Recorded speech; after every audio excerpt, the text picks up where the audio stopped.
नमस्कार दोस्तों, बिरजूस study point में आपका स्वागत है।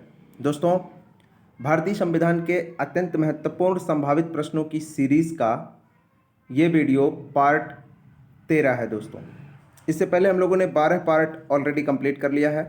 तो यदि आपने इन सबको ना देखा हो तो इन सभी का लिंक इस वीडियो के डिस्क्रिप्शन बॉक्स में आपको दे दिया जाएगा। दोस्तों, इन सब को आप ज़रूर देख लीजिए। सारे प्रश्न बहुत ही ज़्यादा महत्वपूर्ण है। आपके एग्जाम के पॉइंट ऑफ व्यू से सभी प्रश्न अत्यंत महत्वपूर्ण शामिल किए जाते हैं इस वीडियो में।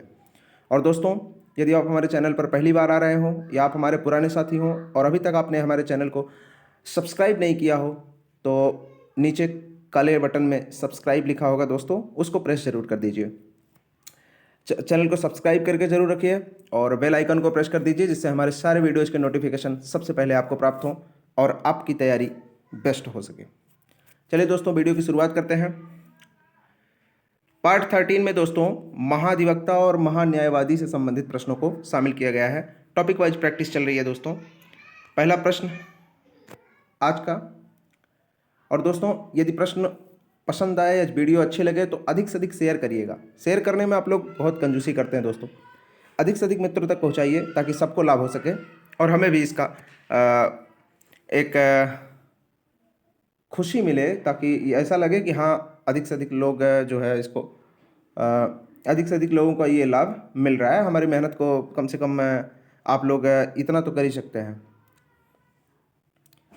चलिए दोस्तों, क्वेश्चन 1 कह रहा है, भारत सरकार का प्रथम विधि अधिकारी कौन है? संघीय विधि मंत्री, भारत का महान्यायवादी, विधि सचिव, और डी में दिया भारत का मुख्य न्यायाधीश। तो ये क्वेश्चन कई एग्जाम में पूछा जा चुका है दोस्तों। काफ़ी आसान क्वेश्चन है जैसे कि आप देख रहे हैं। इसका राइट ऑप्शन क्या हो जाएगा? इसका सही जवाब हो जाएगा दोस्तों ऑप्शन नंबर बी, भारत का महान्यायवादी। विधि मतलब कानूनी, विधि मतलब क्या? कानूनी अधिकारी। भारत सरकार का कौन होता है? भारत का महान्यायवादी। चलिए दोस्तों, क्वेश्चन नंबर 2 की ओर बढ़ते हैं और आप लोग अपनी तरफ से ज़रूर राइट ऑप्शन करिएगा और हमें कमेंट करके ज़रूर बताइएगा कि आपने कितने सही जो है सही जवाब किए हैं। ठीक है दोस्तों, क्वेश्चन नंबर 2, भारत के महान्यायवादी की नियुक्ति कौन करता है? ए में दिया है सर्वोच्च न्यायालय का मुख्य न्यायाधीश, बी है भारत का प्रधानमंत्री, सी में भारत का राष्ट्रपति और डी में संघ लोक सेवा आयोग। उम्मीद है दोस्तों आप लोगों ने इसका सही जवाब जरूर कर लिया होगा। तो महान्यायवादी की नियुक्ति, इसका सही जवाब हो जाएगा ऑप्शन नंबर सी, भारत का राष्ट्रपति। ऑप्शन नंबर सी इसका सही जवाब हो जाएगा दोस्तों, भारत का राष्ट्रपति। ठीक है, चलिए, जितने भी प्रश्न महान्यायवादी से बन सकते हैं और जो भी आज तक पूछे गए हैं वो सारे प्रश्न इस वीडियो में शामिल किए गए हैं। तो वीडियो आपको जरूर पसंद आएगा, मेरा ऐसा भरोसा है दोस्तों। और आप शेयर करने में कंजूसी मत करिएगा, अधिक से अधिक मित्रों तक शेयर करिएगा ताकि हमें भी इसका थोड़ा सुख मिले। भारत सरकार का मुख्य विधि परामर्शदाता है। भारत सरकार का मुख्य विधि परामर्शदाता है A, solicitor general of India, B में दिया है उच्चतम न्यायालय का मुख्य न्यायाधीश, सी सचिव विधि मंत्रालय और डी है अटॉर्नी जनरल ऑफ इंडिया। अब आपको बताना है कि मुख्य विधि परामर्शदाता कौन होता है भारत सरकार में। तो उम्मीद है इसका जवाब आप लोगों ने जरूर कर लिया होगा। राइट ऑप्शन है दोस्तों option number D, attorney general of India. Attorney general of India. ठीक है दोस्तों, क्वेश्चन नंबर 4 की ओर बढ़ते हैं। 4 नंबर का क्वेश्चन ये रहा आपकी स्क्रीन पर। कह रहा है, संसद के प्रत्येक सदन की कार्यवाही में संसद का सदस्य ना होते हुए भी कौन भाग ले सकता है? उपराष्ट्रपति, मुख्य न्यायाधीश, महान्यायवादी, इनमें से कोई नहीं। तो इसका राइट ऑप्शन हो जाएगा दोस्तों ऑप्शन नंबर सी, महान्यायवादी। इसका सही जवाब क्या हो जाएगा? महान्यायवादी। ठीक है दोस्तों, चलिए क्वेश्चन नंबर 5 की ओर बढ़ते हैं। क्वेश्चन नंबर 5 को थोड़ा छोटा करना पड़ेगा। क्वेश्चन नंबर 5 ये रहा। 5 क्या कह रहा है? निम्नलिखित में से किसको हटाने का अधिकार संसद को नहीं है? ए, सर्वोच्च न्यायालय के न्यायाधीश को, बी उच्च न्यायालय के न्यायाधीश को, सी में दिया है मुख्य निर्वाचन आयुक्त को और डी में दिया है भारत का महान्यायवादी। तो संसद किसको नहीं हटा सकता, ये आपसे पूछा गया है, संसद। तो इसका सही जवाब हो जाएगा दोस्तों ऑप्शन नंबर डी, भारत का महान्यायवादी, भारत का महान्यायवादी। लास्ट में कमेंट करके हमें ज़रूर बताइएगा कि आपके 20 में से कितने सही हो पाए, क्योंकि ये कई एग्ज़ाम में पूछे गए प्रश्न हैं, हूबहू सेम प्रश्न आपको दिए जा रहे हैं जो एग्जाम में पूछे जा चुके हैं। 6 नंबर का क्वेश्चन कह रहा है दोस्तों, भारत का महान्यायवादी कब तक पद धारण करता है? ए 2 वर्ष तक, बी 5 वर्ष तक, सी राष्ट्रपति के प्रसाद पर्यंत, डी प्रधानमंत्री के प्रसाद पर्यंत। तो उम्मीद है इसका जवाब आप लोगों ने कर लिया होगा। इसका राइट ऑप्शन हो जाएगा दोस्तों ऑप्शन नंबर सी, राष्ट्रपति के प्रसाद पर्यंत, राष्ट्रपति के प्रसाद पर्यंत। राष्ट्रपति ही महान्यायवादी की नियुक्ति करते हैं और राष्ट्रपति जब तक चाहेंगे तब तक वो अपने पद पर बने रहेंगे। तो राष्ट्रपति के प्रसाद पर्यंत तक वो अपने पद पर बने रहते हैं दोस्तों। चलिए नेक्स्ट क्वेश्चन, क्वेश्चन नंबर 7, महान्यायवादी को प्रतिमाह कितना वेतन मिलता है? आपको बताना है कितनी सैलरी होती है महान्यायवादी की, 3.5 लाख, 2,80,000 या फिर 2.5 लाख या फिर 2,25,000, कितनी सैलरी होती है? तो उम्मीद है आप लोगों ने इसका सही जवाब जरूर लगा लिया होगा। इसका सही जवाब है ऑप्शन नंबर सी, 2.5 लाख रुपए। 2.5 लाख रुपए प्रति मंथ महान्यायवादी की सैलरी होती है दोस्तों, 2.5 लाख रुपए। चलिए नेक्स्ट क्वेश्चन की ओर बढ़ते हैं, क्वेश्चन नंबर 8 ये रहा। क्वेश्चन नंबर 8 क्या कह रहा है, संविधान के किस अनुच्छेद के अंतर्गत राष्ट्र द्वारा महान्यायवादी की नियुक्ति की जाती है? अनुच्छेद 52 में है, अनुच्छेद 63 में है, अनुच्छेद 76 में है या अनुच्छेद 148 में है? तो राष्ट्रपति किस अनुच्छेद के अंतर्गत महान्यायवादी की नियुक्ति करते हैं? चलिए इसका सही जवाब हम लोग देख लेते हैं दोस्तों। राइट ऑप्शन है ऑप्शन नंबर सी, अनुच्छेद 76। कई बार कई एग्जाम में पूछा जा चुका है, ये बहुत ही ज़्यादा बार पूछा जा चुका है बहुत सारे परीक्षाओं में दोस्तों। तो अनुच्छेद 76 इसका सही जवाब हो जाएगा। चलिए क्वेश्चन नंबर 9 की ओर बढ़ते हैं। क्वेश्चन नंबर 9 ये रहा, एक गैर सदस्य के रूप में संसद के किसी एक सदन की कार्यवाही में भाग ले सकता है? उपराष्ट्रपति, बी में दिया है मुख्य न्यायाधीश, सी में अटॉर्नी जनरल और डी में मुख्य निर्वाचन आयुक्त। तो गैर संसद का सदस्य मतलब संसद का सदस्य नहीं होता है, लेकिन वो किसी भी सदन में भाग ले सकता है। तो अपनी बातें कह सकता है, बोल सकता है, लेकिन मत नहीं दे सकता। इसका आपको बताना है सही जवाब। राइट ऑप्शन हो जाएगा दोस्तों option number C, attorney general of India. Attorney general of India यानी कि भारत का महान्यायवादी। ठीक है। Question number 10, question number 10 video का अद्धा है और अद्धे पर आप लोगों के लिए एक जिम्मेदारी होती है झूमकर वीडियो शेयर करने की। तो आप लोग अधिक से अधिक वीडियो जरूर शेयर करिएगा दोस्तों, अपनी जिम्मेदारी का निर्वहन करिएगा और लाइक शेयर सब्सक्राइब करना बिल्कुल मत भूलिए। चलिए दोस्तों क्वेश्चन नंबर 10 देखते हैं। निम्नलिखित में से किसे संसद के दोनों सदनों में बोलने, अन्य कार्यवाहियों में सम्मिलित होने तक किसी भी संसदीय कमेटी का सदस्य होने का अधिकार तो है, परंतु उसे वोट देने का अधिकार नहीं है? ये कौन है? भारत का महालेखा परीक्षक एवं लेखा नियंत्रक, भारत के मुख्य चुनाव आयुक्त, भारत के वित्त आयोग के अध्यक्ष या भारत के अटॉर्नी जनरल? तो इसका सही जवाब हो जाएगा दोस्तों ऑप्शन नंबर डी, भारत के अटॉर्नी जनरल। ठीक है, भारत के अटॉर्नी जनरल। चलिए दोस्तों क्वेश्चन नंबर 11 की ओर बढ़ते हैं। क्वेश्चन नंबर 11 ये रहा, छोटा ही करना पड़ेगा दोस्तों। चलिए 11 नंबर का क्वेश्चन ये रहा, कह रहा भारत के महान्यायवादी के संबंध में कौन सा कथन सही नहीं है? आपको बताना है सही नहीं।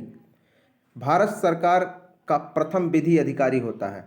ए, भारत सरकार का प्रथम विधि अधिकारी होता है। तो ये तो बिल्कुल सही है दोस्तों, आपने ऊपर भी देखा। बी में दिया है उसे भारत के समस्त न्यायालयों में सरकार का पक्ष प्रस्तुत करने का अधिकार होता है। तो ये भी बिल्कुल सही है दोस्तों, भारत के समस्त न्यायालयों में, संपूर्ण भारत में वो कहीं भी सरकार का पक्ष प्रस्तुत कर सकता है। ठीक है। ऑप्शन नंबर सी दिया है वह संसद में अथवा संसद के किसी भी बैठक में भाग ले सकता है। तो जैसा आप जानते हैं ऊपर के क्वेश्चन में ये क्लियर हो चुका है कि वो संसद के किसी भी जो है बैठक में भाग ले सकता है। ये तो बिल्कुल सही है दोस्तों। डी में दिया है उसे संसद की कार्यवाही में भाग लेते समय मतदान का अधिकार प्राप्त है।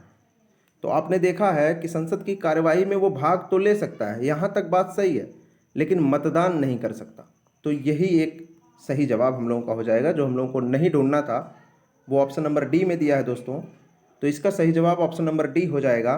मतदान तो कर सकता है लेकिन मतदान नहीं कर सकता है दोस्तों।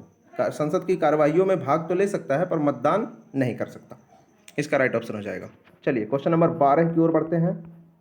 क्वेश्चन नंबर 12 थोड़ा सा जूम कर लिया जाए, ठीक है। चलिए क्वेश्चन नंबर 12 क्या दिया गया है। भारत का सॉलिसिटर जनरल होता है ए एक प्रशासनिक अधिकारी, बी में दिया एक न्यायिक सलाहकार, सी प्रधानमंत्री का सलाहकार और डी राष्ट्रपति को सलाह देने के लिए कानूनी अधिकारी। पीसीएस का क्वेश्चन है दोस्तों, यूपी पीसीएस। भारत का सॉलिसिटर जनरल क्या होता है। तो उम्मीद है आप लोगों ने इसका सही जवाब जरूर कर लिया होगा। इसका राइट ऑप्शन है ऑप्शन नंबर ए एक प्रशासनिक अधिकारी। ऑप्शन नंबर ए एक प्रशासनिक अधिकारी। ठीक है ना दोस्तों। चलिए क्वेश्चन नंबर 13 की ओर बढ़ते हैं। क्वेश्चन नंबर 13 ये रहा दोस्तों। 13 नंबर का क्वेश्चन ये रहा, कानूनी विषयों पर राज्य सरकार को कौन परामर्श देता है। तो हमने केंद्र सरकार को देखा, वहां महान न्यायवादी दे रहे थे। राज्य सरकार को कौन परामर्श देगा कानूनी विषयों पर। तो ए महान्यायवादी, बी एडवोकेट जनरल, सी में दिया है उच्च न्यायालय के मुख्य न्यायाधीश, डी में दिया है महान्यायाधिकर्ता। तो राइट ऑप्शन क्या हो जाएगा दोस्तों। इसका सही जवाब है option number B advocate general. Advocate general यानी कि महाधिवक्ता। ठीक है, एडवोकेट जनरल। क्वेश्चन नंबर 14 की ओर बढ़ते हैं। सारे प्रश्न इंपॉर्टेंट है दोस्तों, आप देख ही रहे हैं, तो वीडियो को शेयर जरूर करिएगा।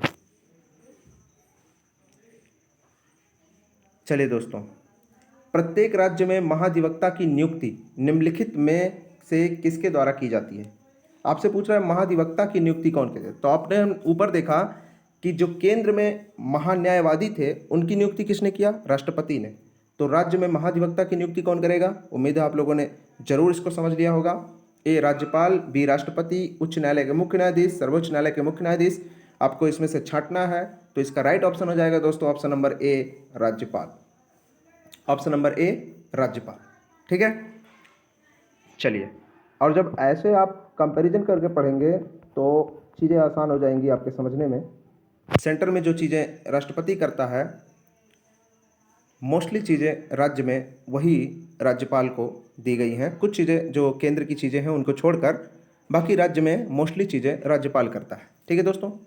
कहता है किस राज्य का उच्चतम विधि किसी राज्य का होगा, किसी राज्य का उच्चतम विधि अधिकारी कौन होता है, ये पूछा गया है।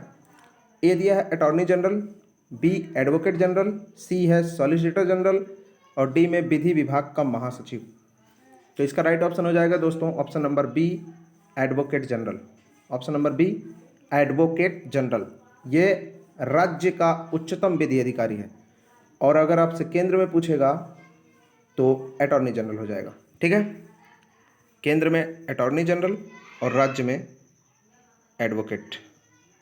चलिए दोस्तों, क्वेश्चन नंबर 16 दिया है, निम्न में से किससे राज्य विधानमंडल के सदनों की कार्यवाही में भाग लेने और बोलने का अधिकार है किंतु मतदान का अधिकार नहीं है।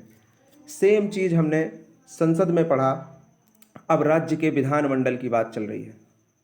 यही सेम चीज़ हमने संसद में देखा, अब राज्य के विधानमंडल की यहाँ बात हो रही है। क्वेश्चन नंबर 16 में ए महाधिवक्ता, बी मुख्य सचिव, सी कैबिनेट सचिव और डी में दिया है निर्वाचन आयुक्त। तो आपको बताना है इसका सही जवाब, राइट ऑप्शन क्या हो जाएगा दोस्तों? राइट ऑप्शन हो जाएगा ऑप्शन नंबर ए, महाधिवक्ता। ऑप्शन नंबर ए, महाधिवक्ता। ठीक है दोस्तों, चलिए क्वेश्चन नंबर 17 की ओर बढ़ते हैं। क्वेश्चन नंबर 17 ये रहा दोस्तों।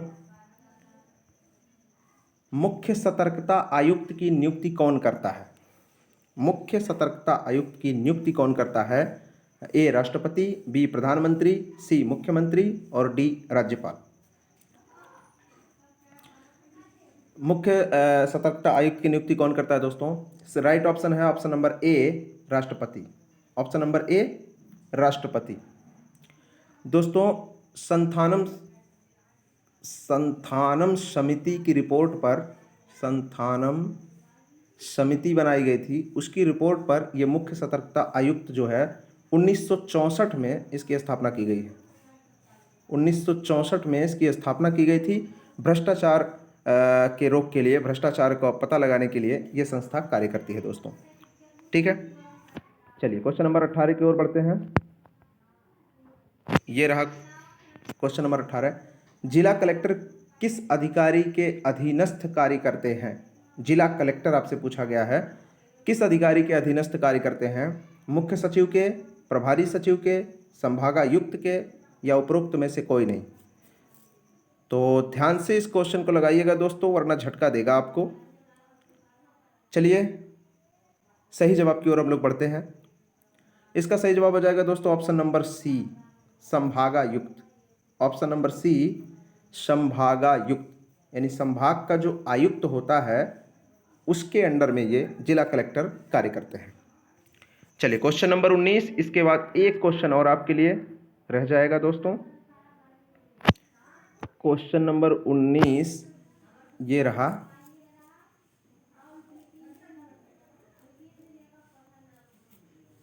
क्या कह रहा है क्वेश्चन नंबर 19? भारत सरकार के सर्वोच्च शासकीय अधिकारी कौन है?